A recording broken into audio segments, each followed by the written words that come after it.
우리 인생은 해석의 문제입니다. 어떤 눈으로 내 인생을 보느냐가 우리의 삶을 결정합니다.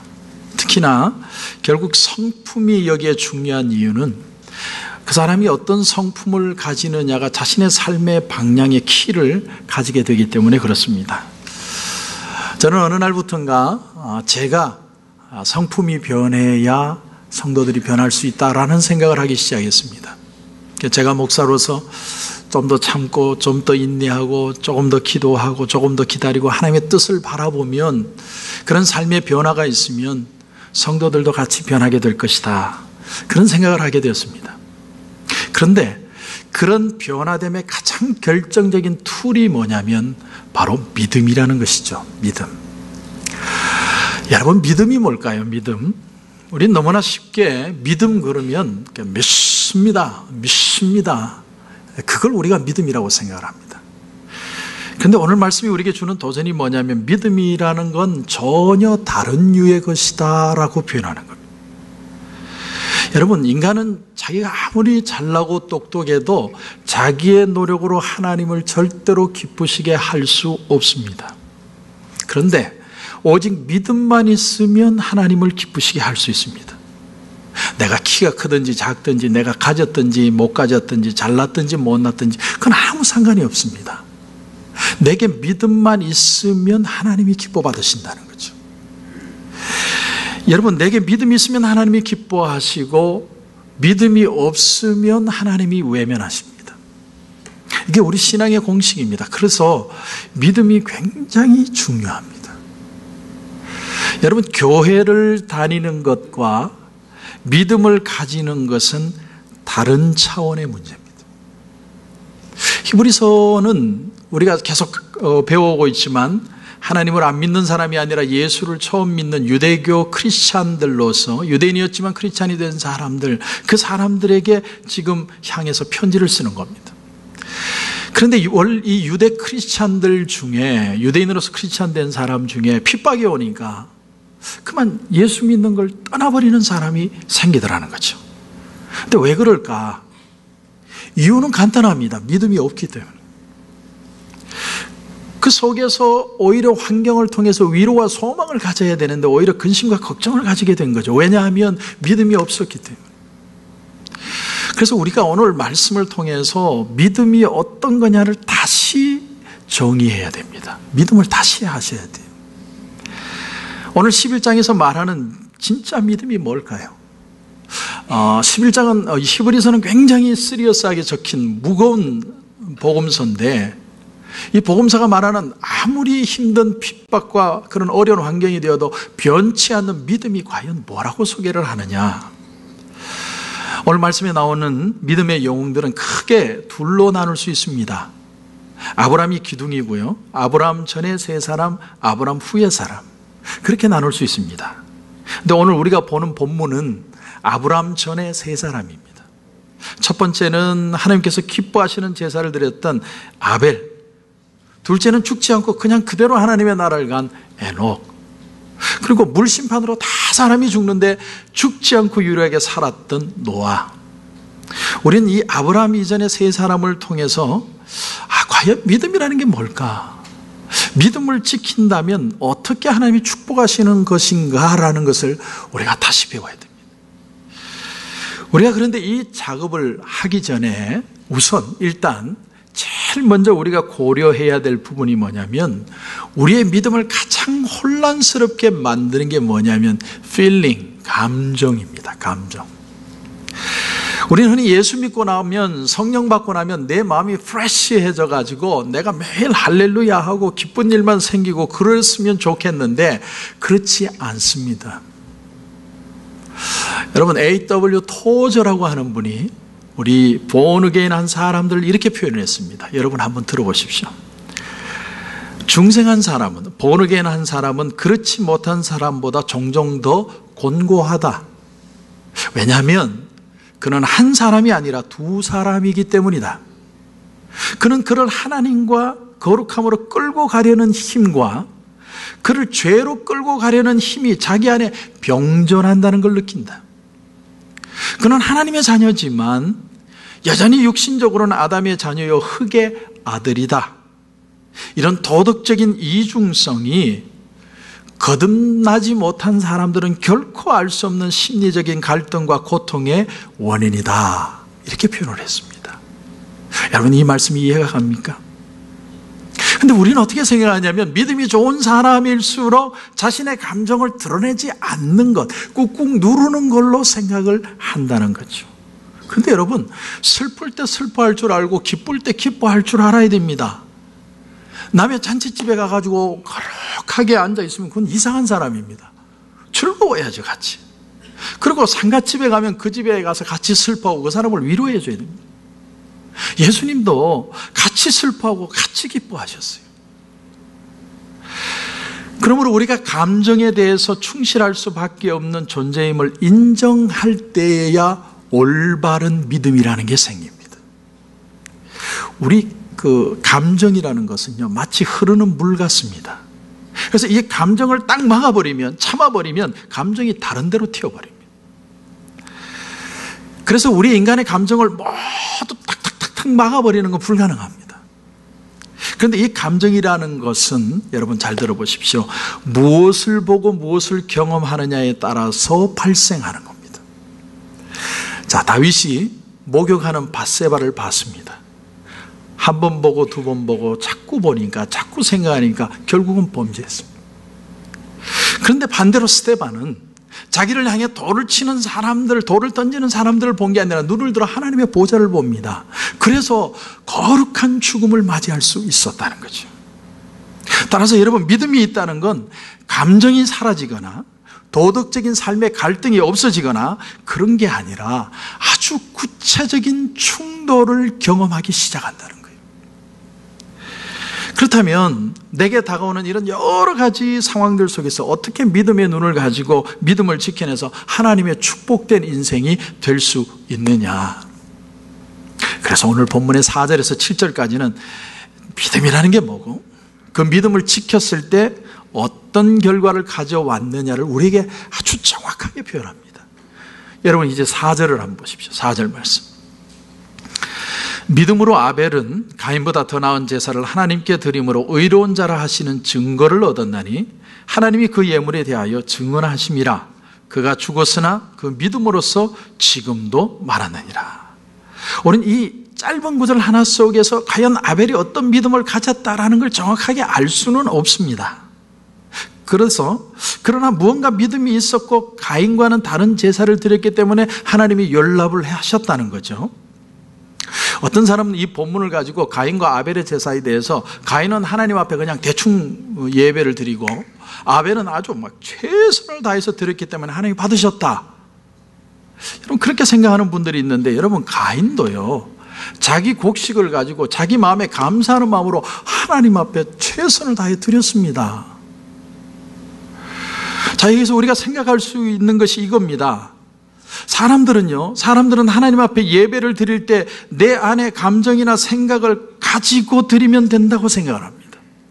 그래서 우리는 온 정성으로 지극정성을 다해서 주님 앞에 예배를 드리려고 합니다. 그런데 오늘 첫 인물 아벨을 통해서 우리에게 주는 도전, 우리가 깨닫는 믿음이라는 건 뭐냐면, 믿음이라는 건 의지 이전의 문제고 의지와는 다른 것에 관한 문제다라는 거예요. 우리는 왜 믿음 그러면 자꾸 지극정성, 온 정성을 다해서 자꾸 그렇게 포커스를 맞추게 되느냐 하면, 믿음이라는 단어가 주는 뉘앙스 때문에 그렇습니다. 여러분, 우리 말에 믿음이라는 건요, 믿음이라는 단어 속에 이미 내 의지가 들어가 있어요. 믿는 건 내가 믿는 거잖아요. 그런 단어의 의미가 있어서 사람들은 내가 최선을 다해서 쇠가 빠지게 믿어버리라. 사람들이 그렇게 되는 거죠. 왜? 단어적인 모순이 있으니까. 그래서 착각하는 겁니다. 믿음이라고 하면 항상 내가 무언가를 믿어야 하는 의지로 자꾸 생각하는 거예요. 그런데 여러분, 내가 무언가를 열심히 믿어보려고 애를 쓰는 것은 신념이라고 말하지 믿음이라고 말하지 않습니다. 참 역설적으로 성경에서 말하는 믿음이라는 건 너무나 나 자신을 믿을 수 없어서 나 자신을 하나님 앞에 드립니다. 그걸 믿음이라고 그럽니다. 예를 들어 볼까요? 어떤 사람이 지금 큰 수술을 받게 됐습니다. 그런데 마취제를 맞았는데 내가 반드시 수술하는 걸 보리라 그래 나무젓가락 2개 꼽아놓고 내가 끝까지 눈 뜨고 내가 어떻게 수술을 해요. 그런 사람이 이 세상에 하나도 없어요. 그냥 의사한테 맡기는 거예요. 맡기고 나는 죽은 자가 되는 거예요. 그러면 의사가 수술을 해주는 거지 내가 눈 뜨고 있는다고 더 잘 수술하는 게 아니죠. 그렇습니다. 믿음이라는 것은 눈에 보이는 것들이 중요한 게 아니라 보이지 않는 것들, 내가 해결할 수 없는 것들, 내 의지로 안 되는 것이 있다는 걸 받아들이는 게 믿음이에요. 우리 눈에 보이는 게 너무너무 많습니다. 뭐 땅이라든지 사람이라든지 물건이라든지 캐시라든지 어떤 사람 돈이 눈에 보인다고 그러죠. 다 눈에 보이는 겁니다. 그런데 오늘 이 1절이 우리에게 주는 교훈이 뭐냐면 눈에 보이는 이런 잡혀지는 것들은 실체가 아니라는 거예요. 우리 눈에 보이는 모든 것들은 실체의 그림자에 불과하다는 거예요. 그 대신에 이 세상을 유지하고 이 세상을 돌리고 지탱하는 중요한 실체는 실제로는 우리 눈에 보이지 않는 것이다라는 거예요. 그게 실체예요.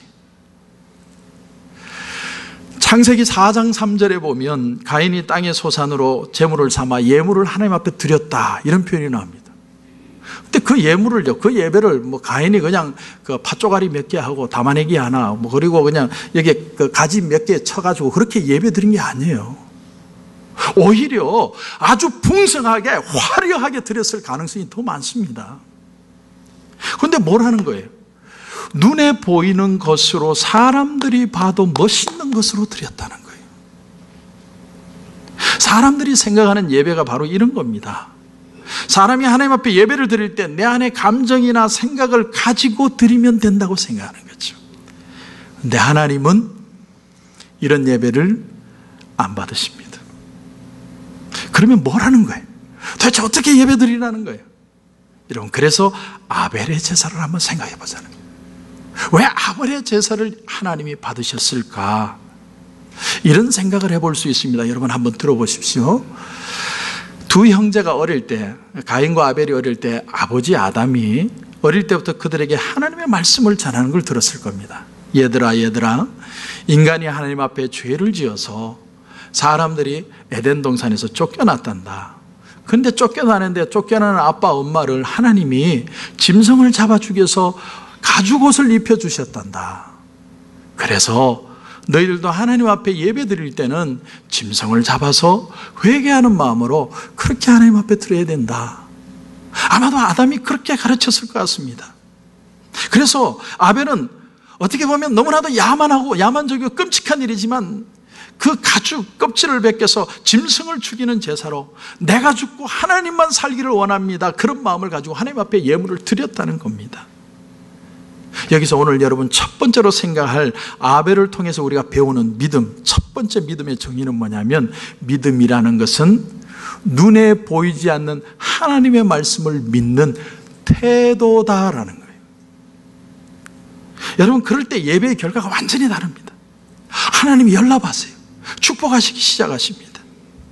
하지만 가인은 자기가 풍성하게 드린지 모르는데 그 예배로 인해서 전혀 은혜도 못 받고 오히려 마음속에 더 완악해져 버렸습니다. 사랑하는 성도 여러분, 오늘 우리가 드리는 이 예배의 즐거움이나 기쁨이나 이 모든 것이 내 감정 따라간다고 생각하지 마십시오. 내가 오늘 아침에 교회 오다가 그 부부싸움을 해서 한판 붙었습니다. 그게 내 기분이 꿀꿀해요. 그러면 이 예배도 꿀꿀하겠지라고 생각하지 마세요. 그의 감정입니다. 저는 제가 전도사 시절 때요, 어떤 여자 청년이 자매가 집에서 교회 간다고 엄마가 뒤에서 소금을 뿌려가지고 머리에 소금을 하얗게 쓰고 왔어요. 그렇게 왔는데도 하나님 앞에 감격하여 예배 드리는 모습을 저는 봤습니다. 예배라는 것은 우리의 감정 따라 기쁨이 오고 혹은 꿀꿀해지는 게 아니에요. 예배는 하나님을 만나는 작업이고, 그리고 말씀을 통해서 하나님과의 부딪힘을 통해서 변화되는 역사가 바로 예배라고 하는 사실이에요. 그러므로 믿음이라는 건 내 행위나 감정이 아니라 마음의 태도입니다. 태도. 하나님을 향한 태도, 하나님을 바라보는 태도, 무엇을 얼마나 많이 했느냐, 얼마나 큰 업적을 남겼느냐, 그것이 믿음의 본질이 아니라 어떤 태도로 내가 예배를 드렸느냐. 여러분, 그게 본질이에요. 그래서 우리는 예배 드릴 때 조심해야 됩니다. 프로그램보다 더 중요한 게 마음의 자세입니다. 나는 하나님 앞에 설 수 없는 죄인입니다. 심지어 나는 하나님 앞에 헌금 드릴 자격도 없는 죄인입니다. 그런 자세로 하나님 앞에 예배 드리는 사람하고, 나는 일주일에 한 번씩 금식하고 헌금도 하고 봉사도 하고 새벽 기도도 합니다, 그렇게 자랑스러워서 와서 예배 드리는 사람하고 예배의 질이 틀리다는 거예요. 여러분, 그거 아셔야 돼요. 여러분, 자, 4절 마지막 부분을 한번 보십시오. 4절 마지막 부분에 보시면 그가 죽었으나 그 믿음으로써 지금도 말하느니라. 자, 다시 말하면 현재도 계속해서 아벨이 얘기를 한다는 거죠. 뭘 얘기하는 겁니까? 아벨이 죽은 사람인데 대부분의 사람들이 생각하는 건 이런 겁니다. 아벨이 억울하게 죽었다는 거예요. 그래서 하나님 앞에 이렇게 기도한다는 겁니다. 하나님, 내 원한을 좀 갚아주십시오. 나를 불쌍히 여겨주십시오. 갚아주십시오. 그런데 여러분, 예수님을 보세요. 예수님이 십자가에 달려있을 때 수많은 사람들이 비난을 하는데 예수님이 하나님 앞에 이렇게 기도합니다. 아버지여, 저들이 몰라서 그렇습니다. 저들의 죄를 용서하여 주옵소서. 스데반이 돌에 맞아서 죽는데 수많은 사람들이 이를 갈면서 돌을 던지는데 그 사람들을 보는 게 아니라 사도행전 7장 60절에 보니까 주여, 이 죄를 저들에게 돌리지 마옵소서. 그리고 잤다. 우리 평안하게 그 말을 하고 자니라. 여러분, 아벨이 죽었지만 그가 믿음으로써 지금도 말하고 있는 그 내용이 뭘까요? 지금도 계속해서 우리에게 말해주는 내용이 뭐냐?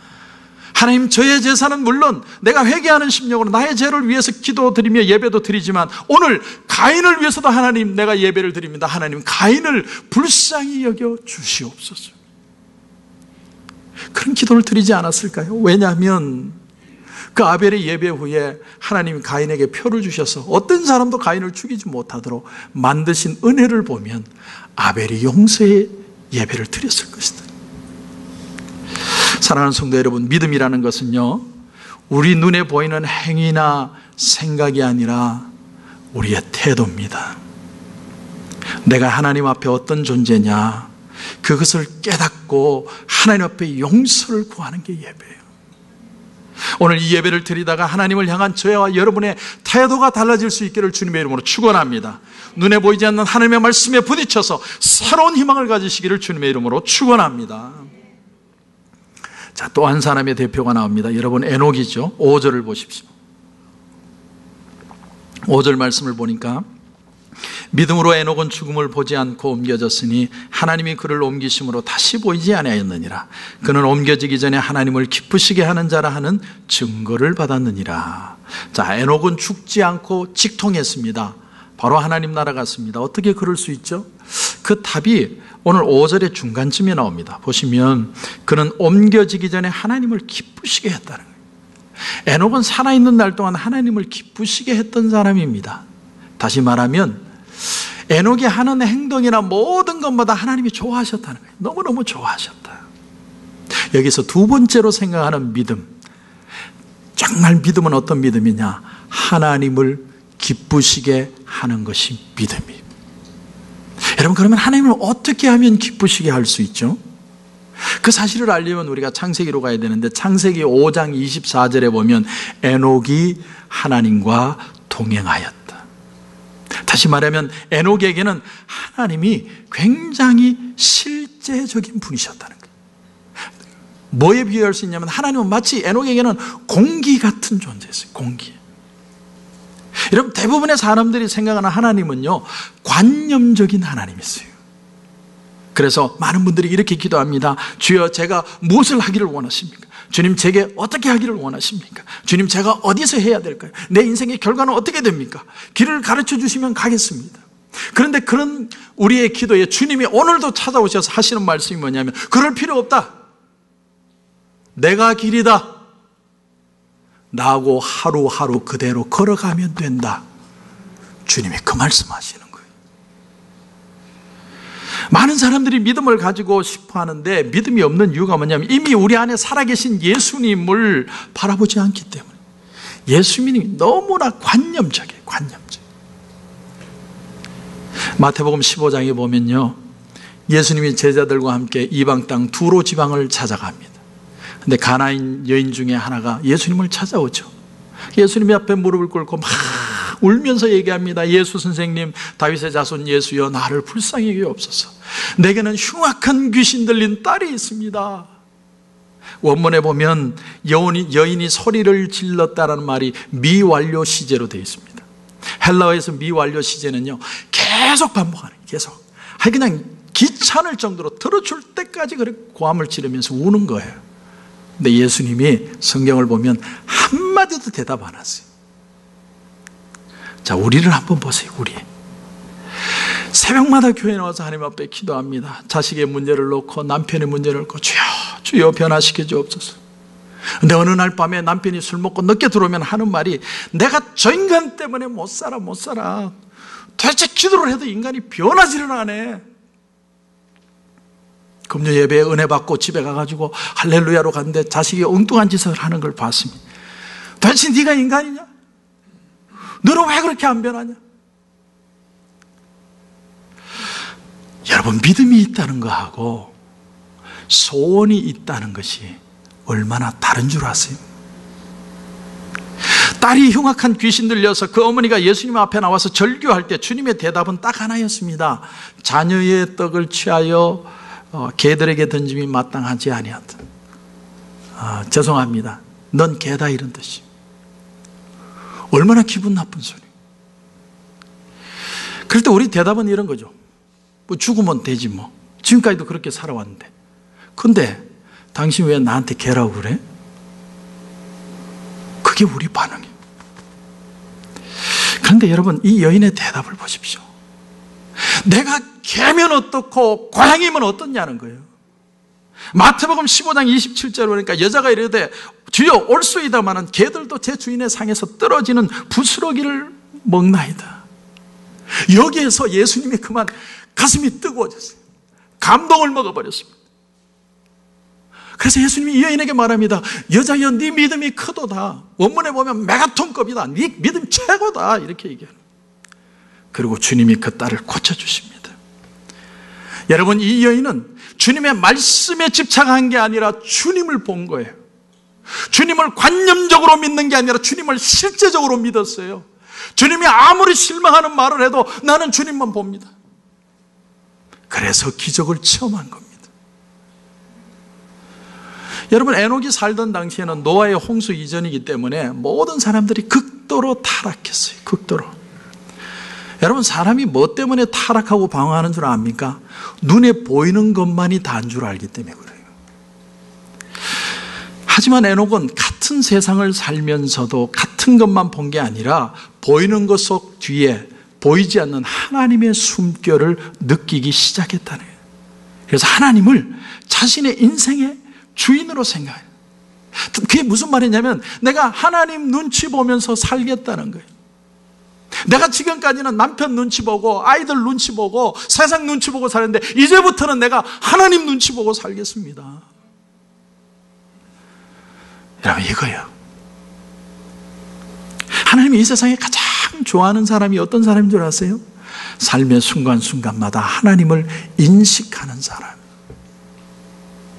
다시 말해서 하나님의 말씀을 정말 실제로 믿고 그 말씀대로 사는 거예요. 하나님이 그런 에녹을 얼마나 사랑하시는지 어느 날 그냥 데리고 가버렸습니다. 넌 여기 있으면 안 된다. 같이. 여러분, 어떻게 하면 하나님과 동행하면서 하나님이 기뻐하시는 삶을 살 수 있을까요? 오늘 여러분에게 들려지는 하나님의 말씀을 실제적으로 받아서 그 말씀을 붙들고 살면 하나님이 기뻐하시는 삶을 살아갈 수 있습니다. 주님 말씀하시면 내가 나가리다. 주님 뜻이 아니면 내가 멈춰서리다. 나의 가고 서는 곳 주님 뜻에 있으니 오 주님 나를 이끄소서.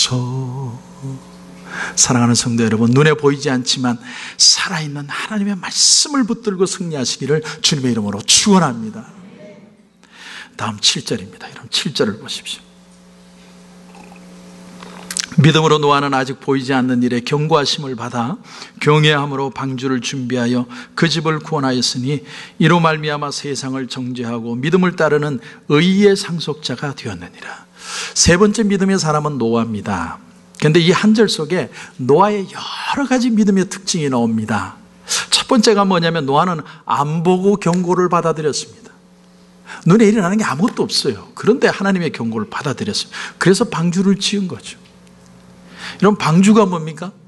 노도 없고 돛도 없고 마치 바지선처럼 그냥 한가운데 떠 있는데 그냥 물 위에 떠 있기만 하는 배입니다. 근데 그런 말도 안 되는 배를 120년 동안 딴 것은 안 하고 오로지 배만 지었다는 거예요. 다시 말하면 여러분 잘 들어보십시오. 노아는 자기의 감정이나 자기의 논리를 따라간 사람이 아닙니다. 그런가 하면 배를요 산 꼭대기에 만든 사람이에요. 제정신이면 못합니다. 얼마나 많은 사람들이 그를 비난했겠습니까? 그렇지만 노아는 계속 지었습니다. 우린 여기서 세 번째로 믿음이라는 게 뭐냐? 믿음은 나의 감정이나 나의 논리를 따라가는 게 아니라 비록 이해되지 않아도 하나님이 하라시는 예배를 드리는 것이다. 그게 믿음이에요. 여러분 믿음이라는 건 끝날 세계하고 영원한 세계를 구분할 줄 아는 삶입니다. 오늘 우리에게 하나님이 끊임없이 말씀하시는 배는, 이 배를 만들라는 그 배는 뭐냐? 믿음의 공동체를 만들라는 거예요. 여러분 세상 사람들은 돈 많이 벌면 인정해주고요, 지위가 높으면 인정해주고, 뭐 눈에 보이는 지식이 있으면 인정해주는데, 우리는 열심히 뭐 만드느냐? 믿음의 공동체를 만드는 겁니다. 보기는 어수룩하고 바보같이 보여도 믿음으로 가면 된다는 걸 보여주는 게 교회라는 거예요. 그게 믿음의 공동체입니다. 여러분 이 축복의 말씀이, 이 은혜가 믿어지고 하나님 앞에 내가 드릴 수 있다면 이제 축복의 보물이 우리 가운데 쌓이기 시작하고 기적의 능력이 나타나고 놀라운 기도의 응답이 우리에게 이루어지게 되는 겁니다. 여러분 우리가 잘 아는 이제 아브라함이요, 너는 본토 친척 내 아비 집을 떠나라. 갈 바를 알지 못하고 성경에는 갔다고 그랬거든요. 그런데 그런 아브라함에게 하나님이 두 가지를 약속했습니다. 내가 너에게 땅을 줄 것이고 아들을 줄 것이다. 그런데 약속한 땅에 가보니까 뭐가 기다리고 있냐면 흉년이 들었습니다. 흉년 들으니까 어쩔 수 없이 애국 갔다가 실수해버렸습니다. 그런가 하면 자식을 준다고 얘기한 지 10년이 지나도 하나님이 안 주시네요.